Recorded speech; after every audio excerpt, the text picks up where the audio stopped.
Okay, we're being live streamed now. Yeah. Awesome. You went to. It is good. Yeah, let me, Oh, what happened to the presentation? how do I want you to be the focus of the. Bring up our presentation first. I'll ask you. I did. I don't know what happened to it. Do you have PowerPoint or is Keynote. There it is. there you go. Maybe it is. And then Stop line. go to that first slide and just move the whole thing. You double tap where it's on the top bar. Right up there, it should make it full. All right, just check it.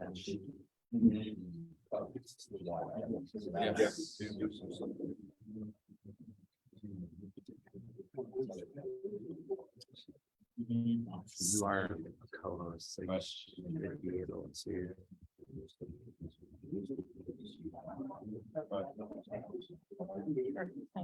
Welcome.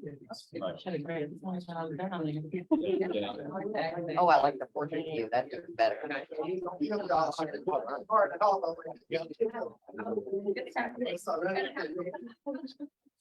All right, morning, everybody. Morning. I guess first I'll apologize for being in this small crowded room with barely enough seats. We got teased last week by giving us that really big room, and I think we're back there on March 1st. I already confirmed, but not necessarily guaranteed going forward. It's just based on availability.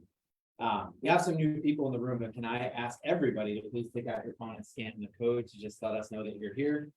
And if it is your first time, could you just raise your hand for me?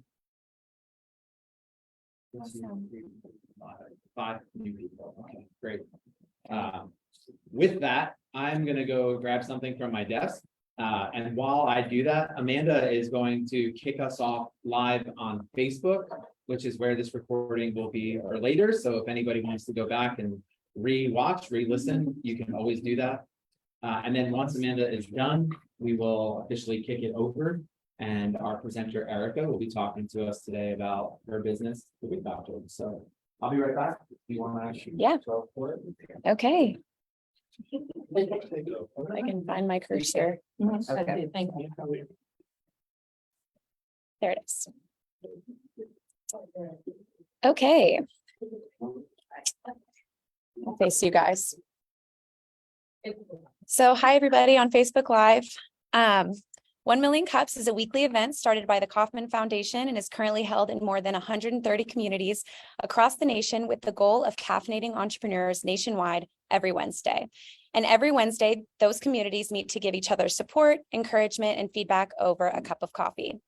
Our community meets here at Rome in the town of Trillith every Wednesday morning from 9 to 10, and 1 or 2 early age startups will present their companies to a diverse audience of their peers, mentors, educators, and advisors. Before we get things started, I want to acknowledge and thank our community sponsors, Rome, for providing this beautiful space, Jason Hunter Design, volunteering their time and resources to organize and promote this event, and Edwin Jarvis for the high-quality flyers that we were able to distribute around town. Our presentation this morning is going to be from Dr. Erica from the Wig Doctor. At the end of their presentation, they will be asked, what as a community can we do for you? Which will start the Q&A portion of the program. All right. Yep, I'm going to pull your presentation up and we will get started. And so I just want to do one more thing really quick, is just remind everybody that we are, obviously you're here for free, you get free coffee. This is a great organization, but it's really a better opportunity for you to give back to your community. Erica is a community member who opened a new business. She's looking for feedback. I always say that entrepreneurs, they just can't see the spot that they stand on, but everybody else in the room can. And that's why we're here. We're here to help support. With that in mind, I want you to be thinking about other business owners that you meet in your lives, if not yourselves, that would be perfect for this opportunity. We are, I won't say desperate, because we've got 5 weeks scheduled out now, which is amazing. But I'd like to get that pipeline booked. And if we get to the point where we have so many applicants, we'll start going back to the original format, which is 2 presenters per meeting. And every presenter gets a great one. Who was the person? Oh, You get a notebook and a pen. So don't focus on this PowerPoint so much, y'all, because my life is so much more than these 6 slides. So I'm gonna try to bring it all in. So first, I'll start by introducing myself. I'm Dr. Erica Gamble. I am the owner of the Wig Doctor, Wig Boutique, and Mastectomy Center. Now, that's a lot. So my first question is, does anybody even know what mastectomy means? Only 2 people. Okay. So everybody knows what hair loss is, right? Okay. Unfortunately, okay. And almost everybody knows their cancer. Okay. So that's just my preface. So I'm gonna start out with telling you guys a little bit about my story, but I also want to give you guys some statistics. Some of these statistics may be alarming, some may not be, but some of you may be familiar with this. So how I started the Wig Doctor. I actually am from Cleveland, Ohio. Anybody ever heard of Cleveland? So Cleveland, Ohio, born and raised. I moved to Georgia in 2005. My husband, kids, we moved here, started a new life, away from the snow. I worked in corporate America. Everybody knows what corporate is. I'm also a college professor. So simultaneously, I was working in corporate and I was teaching. I still actually do teach. So, moved here, lost my hairstyle. My hairstylist was actually my sister-in-law. Okay, so I didn't have a hairstylist. I didn't know anybody in Georgia. I don't have any. I had some family here, but not like that. Everybody knows somebody in Georgia. So working in corporate, I traveled a lot. I traveled all around the world. One of the things that's important, I'm gonna say this, and at any time, y'all, please, I'm not sexist, but I say women mostly because I think we care more about our hair, but then I see a lovely bunch of hair back there. And I didn't do anything. You're right. Traveling around, and the worst thing in the world is when you travel, you got on a suit, you looking all dapper, you at the boardroom, but your hair is a mess. Anybody ever experienced that? It's a lot. So because I was traveling around doing all this, I'm like, okay, I need to get a wig. All right, I just need to get a wig so I can just throw and go. Looking around Georgia, looking around for some wigs. Most of the wigs were beauty supply stores. Okay, that's just common. If you guys know what beauty supply store is, beauty supply store sells everything. Panties, socks, draw, you name it, they got it. Makeup. So anyway, the wigs just really weren't working for me, but it was my option. I don't have hair loss, I don't have any hair issues, but I needed to be on point. So after a while, so we kind of transitioned through. I was still working for different companies. My last company was Bank of America. My discipline is human resources, so I was the VP of HR. So I really needed to be right. So we built our home. I live in Marietta, and so when we got to the closet portion of the house, I think my husband, we were kind of like, okay, somebody gotta go. Because there's room for me, you, the mannequins, the wigs, all the things. So I don't know, we were talking one day and I just said, you know what, maybe I'll start a wig business. So I just threw it out there. I knew nothing about the business. So I don't know if he thought I was serious or not, but anyway, so I went and I looked around for some spaces and I said, okay, cool, I'm gonna open up a wig shop. Honestly, I did not know what I was doing. This was my first kind of stab at entrepreneurship, opening a business. I didn't do any research. I didn't know anything. I just took the for lease sign off, put my name up there. I'm in business. Probably the first month I was there, I probably cried almost every day. Nobody came. Nobody came. I got a sign, put my sign up, the Wig Doctor on the top of the building. But then when spring came, up blossomed a beautiful tree. So the tree hid the sign. So nobody knew I was there, okay? So after about 3 or 4 weeks, I'm thinking, okay, this is a mistake. I shouldn't be doing this. I need to stick to what I know. So one day a lady walks in and I'm thinking, what is she here for? Now let me back up a little bit. The stuff that I had in my space were all, I'm just gonna say for the sake of, they were cheap wigs.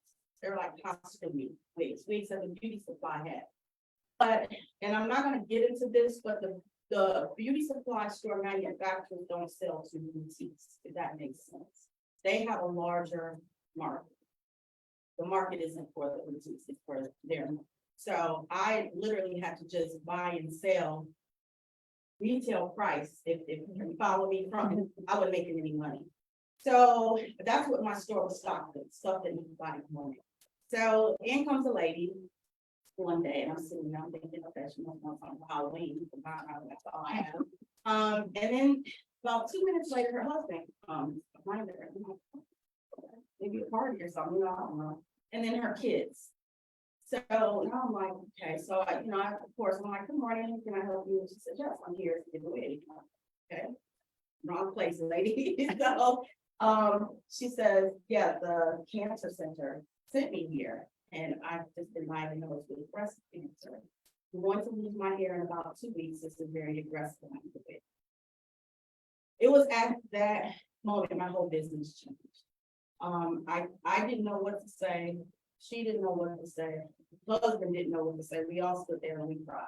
Everybody, even the kids. One of the things that I didn't realize is that my business trajectory must change. She changed my life. She changed my business. I had no idea, no correlation of cancer, hair loss. I had no idea. So fast forward, I didn't have a wig for her. She was beautiful. She was young. She had like hair like yours, like brown highlights and all the things. And I'm like, what do I do? So I went up the street to a wig boutique, a lady here in the business since like 1960. So I went there, I took a picture of the client and I basically lied. And I said, hey, my friend's mom has cancer. What kind of wig would you sell to her? And she's like, all right, follow me. And she showed me some wigs. She's like, this thing would be beautiful. I'm like, all right, I'll take it. I'm going to look the wig. She's like, oh, $650. I'm like, so I'm like, wow, okay. So I'm like, thinking, yeah, payment plan or something. But so anyway, I bought the wig, right? I'm still back at not making any money. I bought the wig, called the lady, presented the wig for her. She loved the wig. Okay, that was that.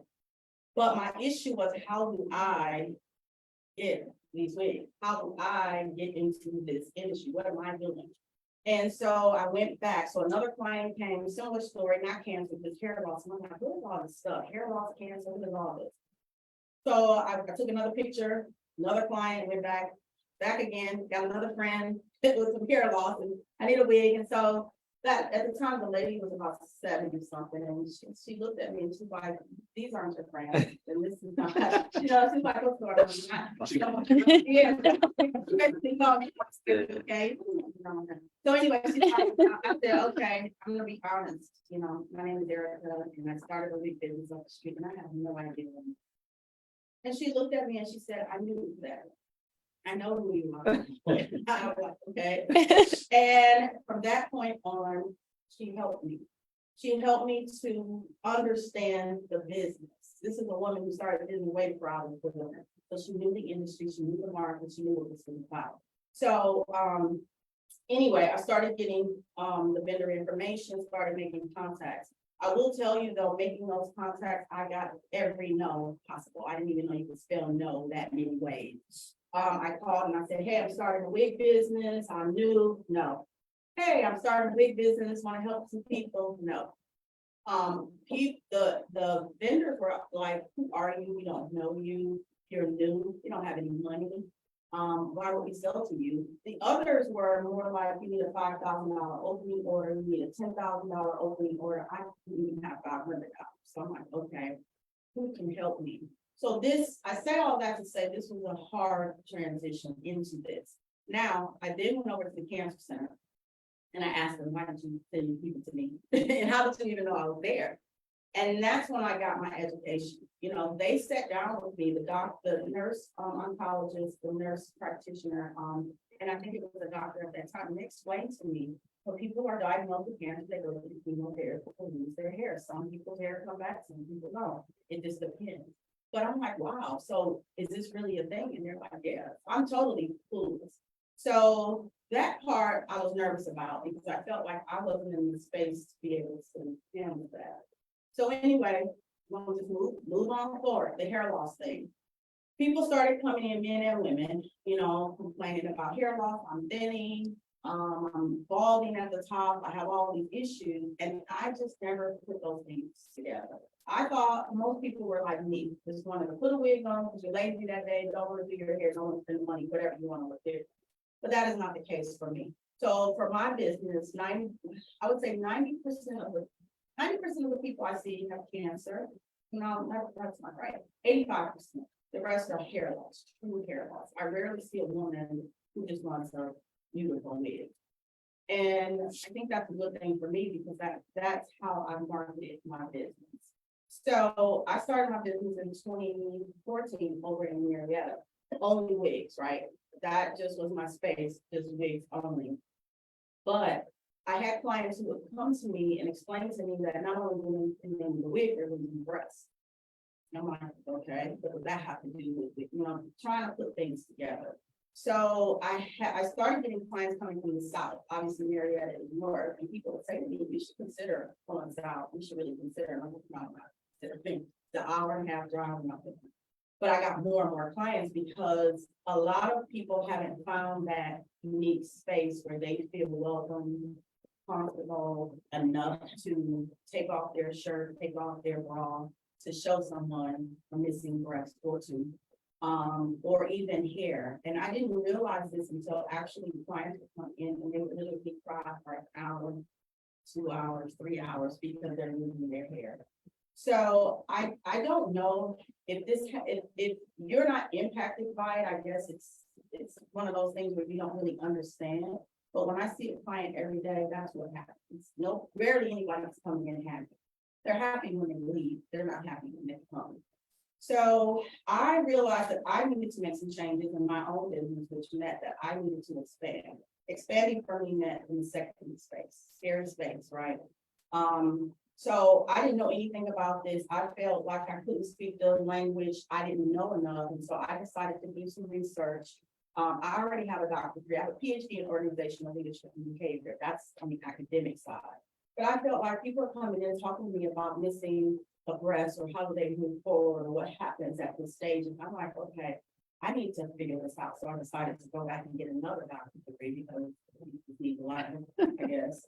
Yeah. I'm like, I didn't have nothing to do. You know, whatever. That's another one. So, yeah, I'm like, health sciences is important. I need to know this. So I decided to do a doctorate degree, health sciences, learn what trichology is. Have you guys ever heard of the word trichology? So trichology is the study of skin and the scalp. So understanding why people lose hair. So it's more than just putting a wig on it. That's like a Band-Aid, right? Anybody can put a wig on to cover up a spot. But a lot of people I see want to grow their organic hair back. They're like, I don't want to wear a wig. I don't want people to know that I'm wearing a wig. I'm embarrassed. This doesn't look good. What if it blows off? Everybody thinks that when you wear a wig and you walk outside, it's going to blow off. I'm not sure why. But they don't do that. So they're like, I want to get my natural hair back. So I decided to study trichology, learning about hair diseases, scalp diseases, what's happening underneath. Everything that's happening starts from the inside. So I wouldn't be able to have these conversations with people had I just been the wig doctor, right? Just selling wigs. So anyway, went and got that, learned all of that. But then the mastectomy thing kept coming, because women kept coming saying, not only do I need a wig, I need a boob. I can't help you with that. I can't help you. And they're like, yeah, you can. You need to be an all-in-one. I'm like, nope, not doing it. So I fought it for about 2 or 3 years. I didn't want to do it, but the demand was there. Not a lot of people are doing this. The hospitals have clinics, but it's not their business. And what I mean by that is they don't have the care and concern. They're not going to spend 30 minutes with you, let alone an hour or two. So I just felt like, okay, this is the direction that I need to be going in. And so this is what I decided to do. So here I am in Fayetteville with a new mastectomy center. All right. Hey. That's my story. So I brought I want to read these statistics. I know I'm kind of jumping all over the place, but a lot of times people don't even understand. So one of the other things I'll say is I have a best girlfriend who actually was diagnosed with breast cancer. And she really is your friend. It's a real person. She was diagnosed with breast cancer in 2000 I don't know, I want to say 16 or something like that. She was living in Florida. She was having a hard time. Anyway, she eventually moved here. And when I found out she had breast cancer, I wasn't in this space yet. So I went with her every step of the way. So she had obviously surgery. She had a double mastectomy. So when you hear double mastectomy, that means both boobs are gone. Some women just have a mastectomy and some have a lumpectomy. There's so many different things, but when you have actual breast removed, that's a mastectomy. So, I went through this and I watched this and her doctors were great. They allowed me into the surgical space where you can actually see the removing the cancer. Some things you can see, some things you wouldn't know under a microscope what these things are, but, you know, she was devastated, and obviously I was too, to see my friend going through this. She lost her hair. So I was able to walk through this process with someone who was near and dear to me, which is really why this is really near and dear. So anyway, I brought these just in case someone ever never seen it before. You guys want to? Yes. I know that, but this is because, and once I read the statistics, you'll know why so many women are impacted by this. Some you'll never know because some will never talk about it. Some you'll never know because they either wear prosthetics in their bras, and these, actually, I didn't bring any bras, I know y'all know what bras look like, but these go in the pocket of a bra. Now, these that I'm passing around are custom made, and so the ones that are custom made have like a foam and it sticks to the skin. Some women choose to wear them on the chest wall. Some still prefer to put them in a bra. It depends on you. Yes. I got a quick question. So Yeah. during breast cancer, when the breast is removed, why don't they put something in this? Like, how come that isn't part of the procedure? I mean, my family's in healthcare and this is something that we've never talked about. But how come when a breast is removed, how come they don't just go ahead and put something like almost like an implant in there? Just watch healing. Because it's a several step process. So in the case of my girlfriend, she got the breast removed, you go home, you heal. You come back, to your point, you get what they call expanders. Because what they need to see is what the tissue is doing. Some people cannot have reconstructive surgery because the chest wall is small. A smaller woman, for example, if she was already like an A-cup, guys, flat chested, basically. Sorry, I don't mean about your A. But you know, there's not enough. So an implant could cause infection and further problems. So you can't do all that immediately either because you don't know. And also they have to watch to see if cancer is all removed, if it's going to come back, what that looks like. So it would be nice to, you know, cut off, put in and go, but depending on how severe and also depending on the stage, it would matter. And some women, like I said, they can't do reconstructive at all. So this becomes an option. It is an option or not, because some women walk around with nothing. Yeah. And that's a personal choice. But that's a great question. One of the things that I hear a lot from women who are single is, how do I date with these? What do I tell a guy? How does this work? You know, he doesn't know anything about this, but at some point he's gonna realize that this is what's going on. And that's very hard. I don't have the answer. So many of y'all can What help. do you say to? You know, I don't have the answer because I think it's all personal. And I don't know if, so me personally, it depends on your spirit. I'm a free spirit. Look, we dating, when I started dating my husband, this is a wig, bro. Let's get into it. But my husband didn't care about that. He was all right with that, but I understand some men may not be. I do have women who come as well and say, I'm single. I don't want anybody to know that I have hair loss or that I have a wig. What do I do? There are women who sleep in their wigs. They glue them down and they sleep in them. I don't suggest that. I don't recommend that. That's a personal choice. But if you're not comfortable enough to display to someone that you have a prosthetic, I don't know. I don't. I wish I had the answer, but I don't. This is not something that you ask for. Hair loss is not something that you ask for, but it happens. So I just think it's, you know, like I said, if y'all got some answers to help me, I don't want to go back to school to be a counselor, but it seems like that's the space that I'm in. Honestly, this is the space. And I tell people my slogan or tagline should have been more than just wigs. This is not about selling a wig, and this is just not about selling a prosthetic or a bra. This is counseling. This is coming in. People come in and tell me, I have not told my family yet that I've been diagnosed with breast cancer. You're the only one that knows. Do you know how heavy that is? It's a lot. I try not to take stuff home. I try not to worry about my clients. A lot of them do from family, but it is devastating. This is a hard business, yes. Anybody that goes back to school to get another PhD to service this particular space, you're holding space for women that don't have anybody to hold space. with. So like, it's not just a business, like, you're talking about wanting to go back to school to become a counselor. Did you actually look at programs? I did. I know you did. That's just me. I actually like the program, but it's going into the addiction space. Sure. And finance needed to, there's a lot of that, it just wasn't for me. Maybe the other stuff. My bachelor's degree is family counseling. You don't need a degree in counseling. You just listen to people. That's pretty much it. They figured it out. They do, and I've learned that too.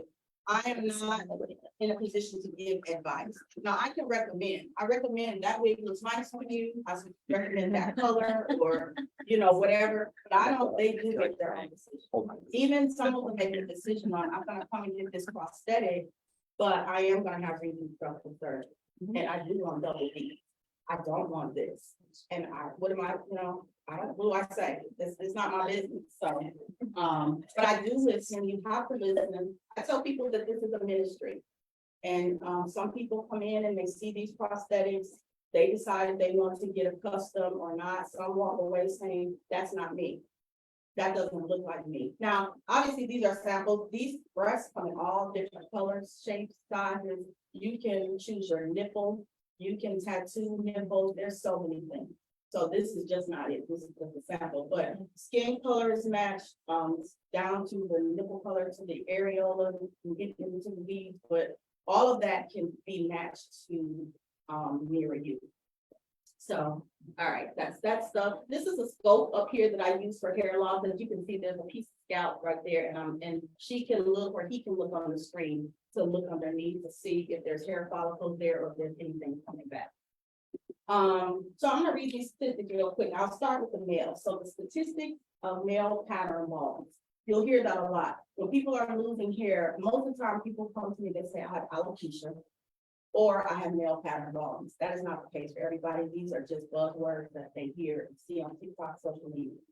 But male pattern baldness, you'll also hear it referred to as androgenetic alopecia. Those are a lot of words, a lot of stuff. Basically, that means hereditary. Most people who have hair loss, some form of hair loss, the first question I'll ask is your mom, dad, grandpa, uncle, cousin, who else lost hair? Most people know, some people don't. But it can be hereditary. Men who have close relatives with male pattern baldness are at risk of developing male pattern baldness. Genetics and male pattern baldness are true when their relatives are on the maternal side. Now, the maternal side versus the paternal side has been an argument. Dr. Oz, even on the Today Show, 3rd hour, last week, they had the same thing on there talking about this, but they argued that it was maternal. So I think it remains to be seen. Inherited male pattern baldness usually have no side effects. Baldness can come from both the mother and the father. So I think, you know, we kind of have to see who's losing hair. Male pattern baldness is associated with male sex hormones. 50% of men over the age of 50 years old will be affected by male pattern baldness. Y'all not saying nothing. Male pattern baldness weakens the hair's natural growth, as you know, so on and so forth. Usually it's an M right there. So that M shape. Anybody you see that has that M shape right there typically means male pattern baldness.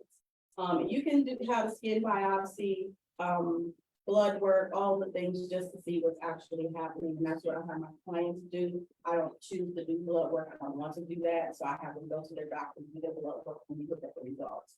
Most oftentimes it's discovered that they have some underlying issue, diabetes, whatever, obesity, bad health, exercise and eat right. Biggest thing is stress. That's the first question. Anybody who walks in, the first thing I ask them is, are you stressed? Now that sounds kind of, everybody could say that they're stressed, right? I think, but are you stressed? What's keeping you up? And then they spew it all out. going through divorce, I hate my kids, I don't like my mom, my father, all the stuff, and I'm like, okay, you said you weren't stressed. When I asked you, and then like, okay, I got some problems. All right, so basic hair loss statistics. So 64 million Americans, male and female, will suffer hair loss by age 30. I'm seeing people I started seeing people in their 40s, 50s, and I have some older clients up to 90. I have 90-year-olds coming in talking about they're losing their hair and they want to do something about it. I love them. So they're like, I'm 90 and I'm not dead. I need to get this hair back and get it right. Chances are that's not gonna happen, but I go through the process, make them feel good. It's not gonna happen. By the time a woman is 50, menopause, all the life things, the chances of hair coming back is less. Men may be a little different, but for women, I tell them it's not gonna happen in most cases. 80% of women will suffer from some form or some kind of hair loss by the age of 60. 65% of men will suffer from some kind of hair loss by the age of 60 as well. 25% of men who have hereditary male pattern baldness will start losing their hair before the age of 21.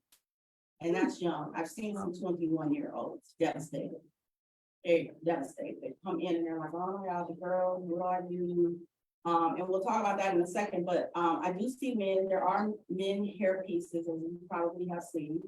Some good, some not so good. But imagine a 20-something-year-old young man having to wear a hairpiece and dating and doing all the things. It's not comfortable. By 2025, there will be 7.42 million more women than men. Anybody single? Because that's not good news.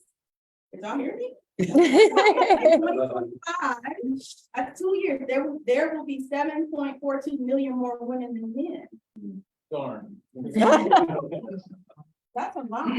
51% of females of total US population. It doesn't sound like a lot. I don't even know how that's on.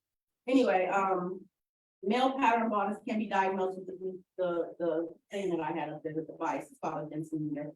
And it's used to see how much hair loss or how many follicles are there and all that.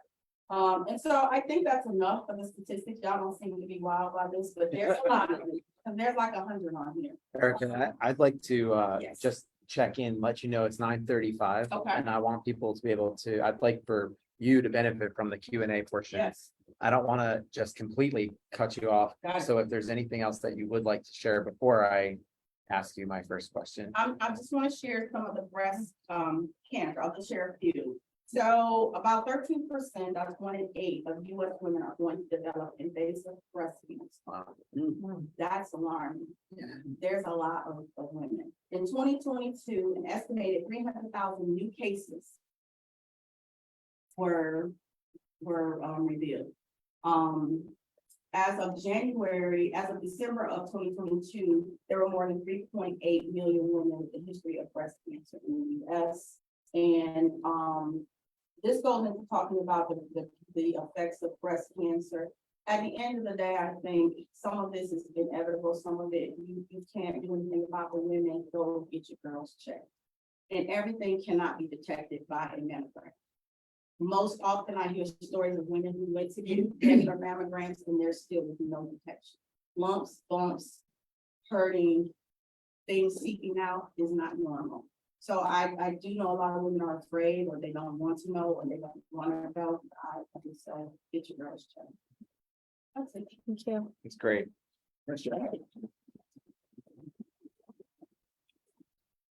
So 1 million cups, for those who don't know, 1 million cups requires that we ask you the first question, which is, what can we as a community do for you? And if you're thinking about presenting, my encouragement is always to know that that's going to be the first question, and then use that to open up a whole nother part of your presentation, right? So there's things that you can talk about that you can save for the back end because you know that you can introduce it. That's how we keep our presentation shorter up front. So we have approximately 20 minutes. That's probably not going to be enough time for anybody to ask any questions. I'd like for you to answer that one.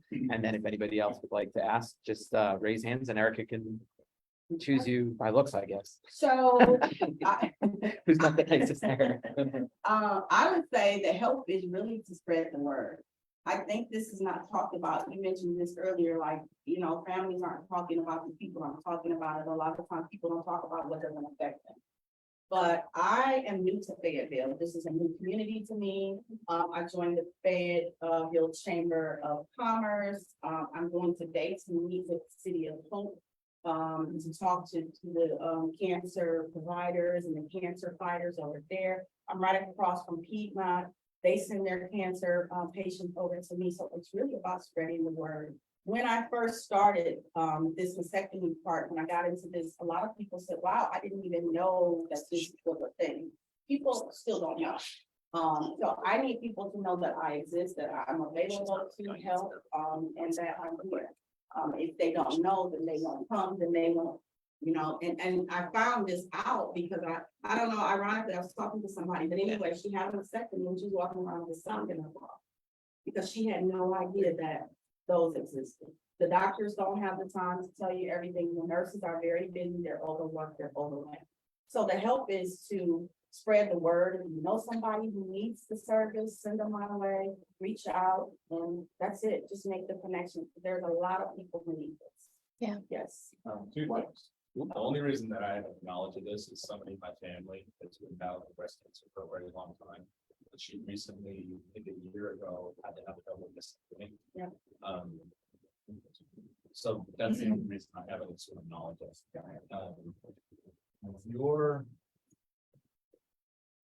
I think you're providing a lot of different levels of value, like actually being able to provide the service, but also by just having a conversation, like when you mentioned that there's people who haven't told their families, like they're literally battling cancer by themselves because I don't know the psychology behind that. Yeah. I can't relate to that anyway.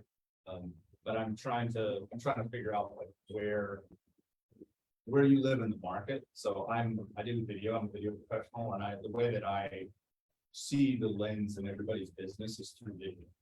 Yeah.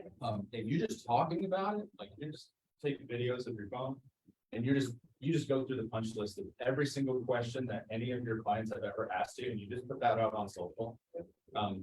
I mean, you're holding space for the people in here. Like everybody in this room already feels a little bit more comfortable with this idea. And now, as soon as anybody has any sort of inkling in a conversation or anything like that, we all know that this is a big issue that's essentially invisible. So like I knew my family member had this, but it didn't occur to me to scope. So from that perspective, getting the word out, you have clients already, they can do reviews, they can talk about how much work you've done. Are you on? I see Twitter, I see. Yeah, I'm on everything. Yeah. I'm pretty much on everything. But, and I'll say this, even when my clients come, because sometimes I do like before and afters, obviously for not mastectomy yet, because they're not comfortable. Sure. Some have come back to me and says, I'm ready now. I'll do it. I'll do it before and after. Even wigs is hard because that's what people want to see. They want to see the before and after, but I have so many clients that don't want to be on video. Do not take my picture. Don't show anybody. My family doesn't know. So I still battle with that because I know everything is not intended for social media. Sure. So people ask me that all the time. You need to put more before and afters. You need to put more. But what they don't understand is this is not about the social aspect. This is not fun. This is not happy. They're not excited about this. So it's a very hard space. So I struggle with that because I do want to add more to show people this is what this looks like. But then the client has to be comfortable. And at the end of the day, everybody doesn't want to see a woman with her breast removed on social. They're out there. There are a lot of them that are out there, but those women have to be completely comfortable with doing it. Can I just say one thing in relation to that? Yeah. I did not in any way suggest that you should put before and afters. No. I'm talking about the FAQs and just holding Gotcha. space for that. Yeah. I guess my personal opinion would be, there's lots of bad things happening in the world that would probably be better for us to actually look at. And part of the reason that we're not having this conversation or that we don't have awareness is because of the hesitation to do that. Yeah. So I don't know how to hold space for that. Gotcha. I'm not a doctor. I'm not, but I do know that stuff doesn't get better if you don't look at it. That's true. So That's true. I'm. No, I got Just you. leave that right there. No, and I got you, and I do, and I have asked them when they're ready to come back. And then, and we even have to have a photographer or videographer that's comfortable, because a lot of them have said, I'm not doing that. Sure. So it's the same. Your storytelling when you see the stock footage, I see docuseries related to this. Yep. Stuff, that can, I think what he's touching on and what you're touching on, a really good way to meet in the middle. There Is we your go. storytelling, then you some stock footage. We can do that. I'll send you a graphic story. All right, well, let's do This it. is amazing. It's awesome. It's really Yeah. awesome. Excellent Yeah. storytelling. Yeah. Where are you making money? On the wigs? Price increase? So that's a good question. I didn't get into that part. So And the reason I'm asking that is, why do you find yourself a Wig Doctor and exclude all the other passion things that you're involved in? So I guess the Wig Doctor was Prior to, happened prior, it's trademarked. how could we expand that? How can we expand that? One thing my husband said when I decided to open up a new location, he said, don't change the name. Because you're established now, people know that. However, in Fayetteville, I had to get permission to even put women on the door or the window in a bra or holding their prosthetic, because some people are like, we don't want to see that. There are communities where there was a lingerie store and she had lingerie up and women told her to take it down. This is still a very sensitive space. So some of the wig boutiques have, it could be the Wig Doctor, mastectomy and more. I don't like that. Me personally, Yeah. I don't, and I'm careful too about the word mastectomy. It's very, it's just something. And I guess that's a good question later on. Will I revisit that? Perhaps, yeah. I guess I just hadn't thought that much about it. So you are relying on those people that happen to talk about it, when it comes to, I don't know about it. And it just comes out in conversation, and then that person knows that you have this knowledge, and it's like something else. Sometimes, but they mostly come from the physicians, referrals from the hospital. So yeah, so since 2014, I've been knocking on doors. So I go to the hospitals. Before COVID, I was doing a lot of lunch and learns where I was able to go in and talk to people. Obviously, after COVID, they changed things, but I was able to go in and talk to people, getting to know the nurses, the nurse navigators, the doctors, getting my name on the list. So when a patient is diagnosed with cancer, breast cancer specifically, everything is in a hurry. The appointment is 30 minutes or an hour. There's not enough time to even go into this. So they hand them a sheet of paper and say, here you go, find a provider on here in your area that can help you. Have a nice day. They don't even know enough to, so typically a client will look on the list, find somebody in their area and just go. That's what typically happens. So you wouldn't know about mastectomy unless it was your space, you knew about it, then you would look specifically for that. So I use those keywords obviously on my website and page where it'll come up. But wigs, obviously, typically they go hand in hand, because most women who have breast cancer will lose their hair. Some take different forms of chemo and they don't all lose their hair, but most do, about 90%. Yeah. Oh, I'm sorry. I wanted to piggyback off insurance. You asked about money. So prosthetics, breast prosthetics, compression, anything related to that is covered by most insurances. Most people have insurances, even Medicaid and Medicare will cover those. Bras are out of pocket. Some compressions are out of pocket. Those are out of pocket expenses, but those are at a very low cost. And then some people just choose to pay for them. Custom made prosthetics like these run about $3,000. Those are not covered by insurance because those are considered cosmetic. So we have to also be very careful in these spaces, because when a woman says, I want something that mirrors me, now you got to pay for it, because the insurance says you get stock items. Same with wigs. Wigs are very tricky. Now wigs are going into this commercial space because of, thanks to TikTok and Instagram, everybody's like, put a wig on today, we look good tomorrow, we do all this. Well, insurance companies are saying, hey, everybody's having fun with wigs. Why is it medically necessary? So a lot of my clients who have breast cancer, who have lost hair, have been denied for coverage for wigs. That's disgusting. Yeah. And it's going to get worse. It's going to get worse. So I'm seeing more cases being denied because of the word cosmetic. Do you have a source that makes the wigs now that you have to go to the boutique where you go to the Venus place to. Yeah, yeah, You used to go to. the- Yeah. yeah. I have several vendors. I have like about 10 to 15. Very difficult though, because again, and I hate to keep saying this, but since the pandemic, everything's changed. So quality has changed, pricing is up, everything's more expensive. It's hard to get things, especially human hair, very hard. But it is what it is. So every day you gotta keep going, you gotta keep looking and you gotta keep researching. I haven't seen any new vendors though. Most of them have gone. You know, and when the pandemic happened, a lot of boutiques closed as well. They couldn't keep up with the expenses and they couldn't keep up with it. So it's very challenging. Yes.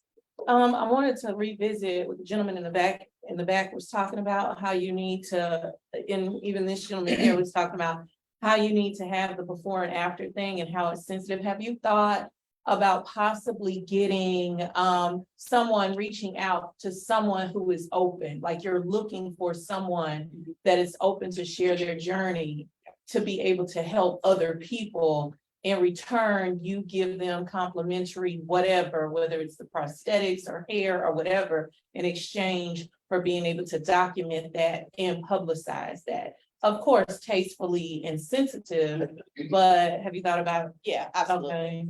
I will tell you, majority of the women are not comfortable. I work with American Breast Care, which is in Marietta. They make all the pasta, everything's made in-house. So that's my neighbor. I love them because I can just walk in and get things. They have a group of women who actually model. So if you go to a prosthetics page or go to their page, they have women. But if you notice, well, you may not notice because you haven't looked, there's only about 5. So you'll see the same women in different bras, different, because they're comfortable. Some of them are 20 years into this. Some of them are 15 years out. But a woman who is a year to 5, even 10, they ain't doing it. Just not ready. So I put it out there. When they're ready, I feel like they'll come to me. Hopefully I'm still, around, but it is what it is. You will be, but Yeah. unfortunately, this It's not going situation anywhere. is not going away. Yeah. And it sounds like you're really touchy-feely with your customers, and that's what they need. Do you have like I don't know if you want to I don't want to provoke you to go into another doctorate degree, but have you thought about doing like a meetup, a mini like session or meetup for women that come to you that really need that support session? And so now that it's not all on your shoulders, it's kind of like a group effort Yep. to provide comfort at your space. I have. They ain't coming. You're not coming? You find a few. There's always 1 or 2. I have support group for trichotillomania. I don't know if you guys know what that is. Trichotillomania is hair pulling. Typically is in teenagers and it goes into 20s. It's huge. You'd be surprised to know who's pulling hair. You just see a person that's picking and pulling. It's called trichotillomania. It's a big deal because they don't just pick from here. They pick from here. They pick from their arms. They pick anywhere that there's hair. It is very disturbing. So I have a support group for that, and to the point where I just decided to move it online because some of them are so embarrassed. The support group for cancer, I mean, it's available. It's just a matter of, do they want to show and talk? I'm just finding that there's still so many women who've been through this for so long, they just don't want to talk about it. And I get it. I don't get it because I haven't been in that space, but I understand the personal effect to it and the why. Yeah. But maybe one day, I don't give up. I keep trying every week. And I say if 1 person comes, then that's 1 person. If nobody comes, then we're going to keep trying. So most times I'm standing there by myself because nobody shows. And they will call and apologize. I'm sorry, I just couldn't do it. I was having a rough day. I don't want to relive this. That's how 1 million cups started. Now, Yeah. no one was here and now the room's Yep. full. And that's what I figured. If I keep going, that 1 will then bring others. right. Yes. I don't know who. Go ahead, ladies. So, to the point of not being able to find women who are comfortable with sharing their experience and their story and like actually allowing you to document their process while working with you, there are a ton of influencer marketplaces where women are willing to be in front of the camera for a particular topic and or subject. And anyone who's pretty much trying to be in the influencer space or anything like that, it's a lot of us, it's a lot of women. Yeah. You can actually get onto these influencer marketplaces. You can post exactly what it is that you need and those women will come to you. Got you, so we'll talk, and you can help me with that. Thank you. It- 'Cause that may change the game. those are people who are looking to get out there, Gotcha. to talk about, who want free products. for Yeah, kids. yeah. That's where they are. Got Well, it. that's where a And lot. that makes sense to what you were saying, like offer something in Yeah. order for them to. Eric, Much- Jason Gaines had a question for you. Yes, Yeah, so I just had first off the name, I like the name Wig Doctor, the Thank name as far as, that goes. People didn't know what Google was until, you explained what it was, so, as far as the name goes, it's all about their marketing and their messaging, I think the Wig Doctor is a good catchy name, so. And that you're actually a doctor. thank Yeah. you. Yeah, true. People will ask, so what does a wig doctor mean? Like, okay, yeah. And also, you brought up 2 points, I think it's good for all the entrepreneurs in the room. Instead of just focusing on something wigs to everybody, you found out that niching down was actually better for your business to get specific with your actual customers. And also, another good point you brought up is you found a mentor. You went to another wig person who was able to give you the steps and help you take the business to the next level. Yep. I think that's something everybody can take note from. And that's from 2014, you were knocking on doors, and how many people said no to you, and how many people didn't show up, but you persisted. You are literally a walking example of entrepreneurialism, and I really, really appreciate. I know maybe I shouldn't share this, but she was really nervous to present this morning. You would never tell, right? You did a really great job. I'm not trying to be at 6 minutes till the top of the hour. I'm not trying to wrap this up, but I just felt like it was the right time to acknowledge that. Like, you Thank you. really were a great presenter. I hope that you got value from everybody that's here. If there's anybody else that has questions, please don't take this as like a wrap up, but really, thank you again. Thank you. And I will share, I mean, I've been a college professor for 25 years. I've been doing this for 25 years. Why? I'm gonna tell you, when it was about talking about my business, I would shy away. I started my business before social media and I was so happy because I didn't have to be in front of the camera. I didn't have to do anything. And then when Instagram and all these things, I still, I'm like, I don't want to do it. This is not my space. I'm not a camera person. I don't like to be in the front. I like to be behind. But I realize that I have to be, but it's not what I love to do. I don't want to have to be in front of the camera, but it's something that most people are like, oh yeah, they're taking selfies and pictures all day. I'm busy. I don't have time for that. But I realize that that's what I have to do in order to remain seen, but it's very difficult. I don't know how many other entrepreneurs feel like this, but when sometimes it's something about talking about your own business. I just cower all the way down. And then when I start talking, people are like, why wouldn't you share that? Why wouldn't you share? And I'm like, because I never thought anybody would be interested. I never thought, I'm like, when I first started my business, who's gonna buy a wig for me? Who's gonna come? Who's gonna care? This mastectomy thing is a whole other thing. I know who's gonna come and I know who's gonna care. But it's still something about talking about it. I don't know what it is. Yes, And I agree with Jason. I love the logo, thank you. tagline. But after what Ron was saying about you do so much more than the rigs, and you probably thought about this. Yeah, before, I have. But you got like the pink ribbon. If I saw that with the logo, it would change what I thought. Gotcha. That's a good suggestion. Yeah. Something to think about. Thank And you. really, to piggyback, all the colors. All the colors. To represent all. It's the- everything. Yep, Yeah, that's a good that's a idea. really good idea. Thank you. I saw another, yes. I don't know where you are. Excuse me, I'm sorry. A branding or marketing agency to help you kind of put this stuff together. Like I know I have my own business and I don't know what your husband does for a living, but you know, I can ask my girlfriend or wife or friends for help or suggest what, but they don't know business, they're not experts, they're smart, you know, they know me. And I'm not criticizing about that, but so, and I'm not trying to spend the money. Money. Yeah. I'm in the same boat as you. It's like, oh, I don't want to do these Yeah. Instagram posts. I'm busy. I got other stuff to do. It doesn't come naturally. I'm not 22, you know, but whatever, all that. Just a thought, even just to go, what I've done sometimes is just go and have a conversation with those people. Find 3 or 4 people who do branding or do have social media branding, marketing, all in one group. It's your small business. Yeah, I don't, you know, if I was in your shoes, I don't want to go with the agency. I sure. want to go to somebody who focuses on small businesses, you know, the mom and pop shops. Yeah. And I don't know where you're at with it. I don't know anything about the business, but when you're talking and people start to suggest, I'm thinking like, wait a minute. Like, what are like, you have a plan. Mhm. And it's just, you know, and maybe if I was in your shoes, I'd maybe just go talk to someone. I'd like to raise my hand. because that's what we do. And we'd love to, this whole time, I'm wondering, like, you have two locations, being based in Fayetteville, obviously puts you very close to us and our community. Yeah. But you have a global reach, and your story would resonate with literally everyone, no matter what continent they live on. Yep. So using social media is by far and large the best Yeah. opportunity. Yeah. And if you're not comfortable creating that content, there are multiple content creators in the room, and we execute. We Got it. manage that. We Got do the paid ads. We will get you in front of millions of people that you ordinarily would not have access to. And it doesn't just, I know you're busy, right? And I'm busy too. It doesn't cost me for you to go. I would go interview, Jason, is one of the doing people I would recommend, but I'm doing it Gotcha. for 2 or 3 people. I said, what can you do for me? Got it. And see what they say. I always learn stuff that even if I don't hire them, I'm like. Yeah. "These people Sure. care," and Sure, yeah, it doesn't bug me. thank you for that. Do you have competition? I don't know, I'm. So just like I'm like twisting my capital this mustache, I'm like, no competition in this space.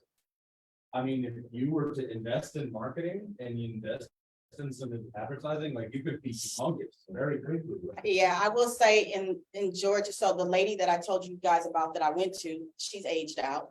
She's gone, she left, Yeah. pandemic came, she's out. There is another boutique, she's aging out. The things that you said, Yeah. okay, ultra niche, growing cancer problems. Yep. Growing, like, they just blew up the thing in Palestine, like, Yeah, you have acid rain, like, Cancer is coming. right, cancer coming for everybody, right? So this is like a thing, it's not just what you started with, but Right. it could be a really big thing. You absolutely. start, and you're so tenacious. So like, I'd be like, oh, now what if I had 1,000 more clients Yeah. worldwide, like, Yep. you're saying, like, what would That's that true. look like? I will say MasterCard is one of my sponsors, believe it or not. Wow. So MasterCard picked me up in 2020 or 2021 on a worldwide campaign with Jennifer Hudson, showing what small businesses do. And I've been running with MasterCard now, it's almost 3 years. So, and I was on the Drew Barrymore show, so y'all gotta go to my page and check it. Go to the Wig Doctor. I was on the Drew Barrymore show, so Like, that like, did like, yeah. bring a lot of That's exposure, but it also brought a lot of need. So not only were people calling saying, hey, can you help? They were saying, hey, I don't have any money. Oh. There's always pros and cons to the exposure piece, because when people see you on TV, they think you got it all together. Sure. So while it's great and I love the platform, commercials are still running. I was just on a billboard for the Grammys, Grammy week. So there's a lot of exposure happening here. It's just about getting in still with the right people, because obviously everybody knows MasterCard, right? But then everybody needs to know me. Yeah. Well, how big do you want to be? Big as I can be. Life is short. I might not be here tomorrow, so let's go big. I mean, but I say that I'm joking, but you know what? I think what scares me the most is, am I gonna still be able to have that personal touch with the clients? Because I will tell you, when I'm not there, they're like, I'll wait till you come. Whitney, who is here filming me, Whitney works in Fayetteville at the mastectomy center. Sometimes, now they love her too, but if they come in and I'm not there, they're like, oh, I'll wait. I can't have that, because then it becomes such a demand here. They don't trust anybody else, and I don't have the You capacity. can grow out of that. I'm attesting. It's all. Yeah. Yes, Yeah. yeah, I spoiled them. If I'm spending an hour with you, you're crying the first 30 minutes, and then, they're like, oh, I love you. I'm gonna come back to see you. You don't have to have an onboarding process that's, have a bunch of touch points Yeah, and everybody trained in your culture. You have a distinct culture yeah, about your business, and everybody that works with you has to buy in to your special culture. yes. So that whoever touches them, they get that same experience. Absolutely. Yeah, but you're gonna have to do that, because I see with I know, you, it's coming, it's Yeah. coming. I know, and that's the thing, just what you said. It's in my head, it's on paper, now how do I execute? And so that's why I'm here. Well, you had a bunch of people watching on Facebook. I made sure to say hello to all of them. Somebody named Anthony Gamble wants you to know that he is proud of you and that he loves you. That's. Yes. You know them? Real friend. Well, again, Erica, thank you so Thank much. you so much. Great question. I love this. This is good. I'm gonna have to present next week. We will be back next week, in the garage, right? What's the name? No, Gather, Gather. it's called, which is the room up front. And the presenter is Kaha Clothing, I believe is the name of the business. And they are currently on a road tour, pitching their business all over, I think it's Canada, actually. So it should be very interesting. It's like an alternative to Lululemon, basically affordable athletic wear. So we'll see you all back here next week. Thank you.